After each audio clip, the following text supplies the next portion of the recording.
Hey everyone, this video is going to cover slides 46 through 48 on Cincinnati history and government. Slide 46 is about the city manager. The city manager is the chief executive and administrative officer of the city. That means they do things like making sure that laws are enforced, they set up a budget, and they appoint or hire people to oversee the city's civil departments, like police and fire and other things. The city manager is appointed by the mayor and then confirmed by the council. They have to vote at least a majority, so 5 out of the 9 votes. The city manager is not elected. The city manager serves an indefinite term. That means once they're appointed, they will keep their job as long as the mayor and the council are happy with them. The city manager reports to the council and to the mayor, not directly to the people of the city. The city manager may be removed from their position at any time by the mayor and or the council. The mayor has the direct power to suspend a city manager. And the city manager attends every council meeting, but they do not have a vote, so they cannot vote on new laws to be passed.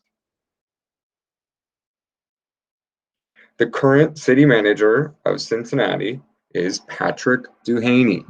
He was sworn in on December 12th, 2018, so he's been city manager for a little bit less than 2 years.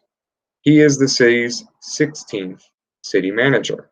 He previously served as assistant city manager under former city manager Harry Black.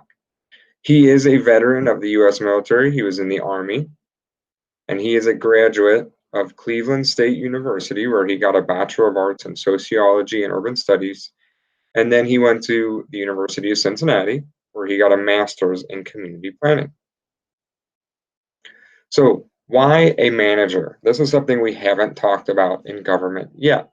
And part of the reason why is because the idea of having a city manager is relatively new. Dayton, Ohio was one of the first cities in the country to have a city manager in 1914. They were the third city in the country to hire a city manager. And the reason they did this was because they had some terrible flooding in Dayton in 1914.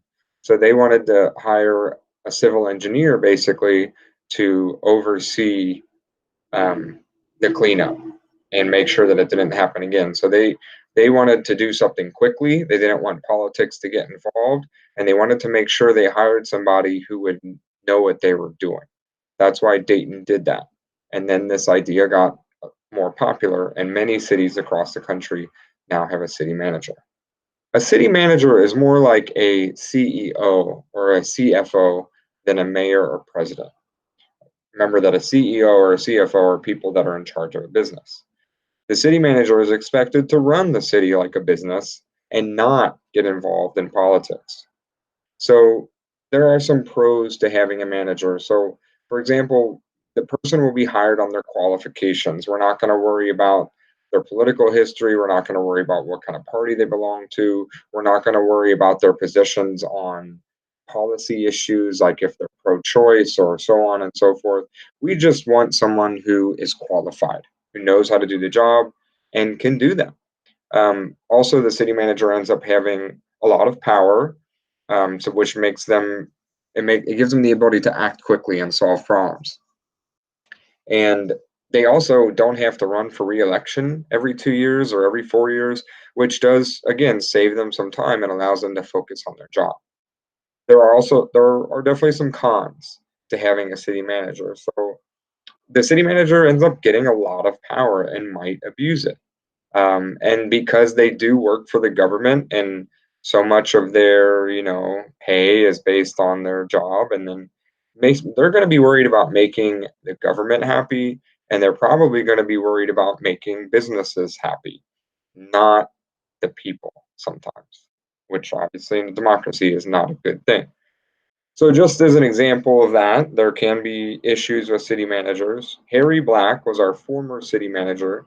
He resigned in 2018 after a very public, bitter dispute with Mayor John Cranley.